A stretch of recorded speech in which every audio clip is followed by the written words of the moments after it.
मुंबईतील माहीमच्या टायकळवाडी परिसरातील सार्वजनिक गणेशोत्सव मंडळाचं यंदाचं 43वे वर्ष। या मंडळामध्ये पर्यावरणपूरक बाप्पा विराजमान झाले।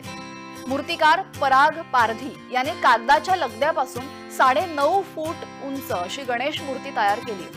गेल्या 2 वर्षांपासून पर्यावरणपूरक बाप्पाची मूर्ती मंडळात बसवण्यात येते आणि माहीममधील सर्वप्रथम पर्यावरणपूरक बाप्पाची मूर्ती स्थापन करणारे हे पहिलेच मंडळ आहे।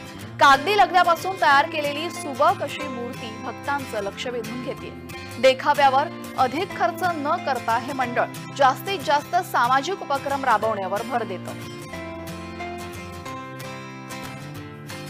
आम्ही दरवर्षीप्रमाणे ह्या वर्षी आमच्या बाप्पाला खूप जोरात बाप्पाचे आगमन केले आणि आमच्या बाप्पाची मूर्ती पेपर कागदाच्या लगद्यापासून आम्ही दरवर्षी बनवत येतोय।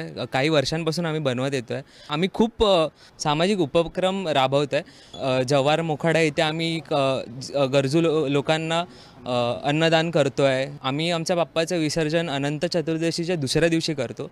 याचं कारण आमच्या एरियातून माहीम विभागातून सर्व गणेश मंडळ त्या दिवशी विसर्जन करतात। तर आम्ही म्हटलं की आम्ही सेकंड डेला करतो खूप उत्साहात।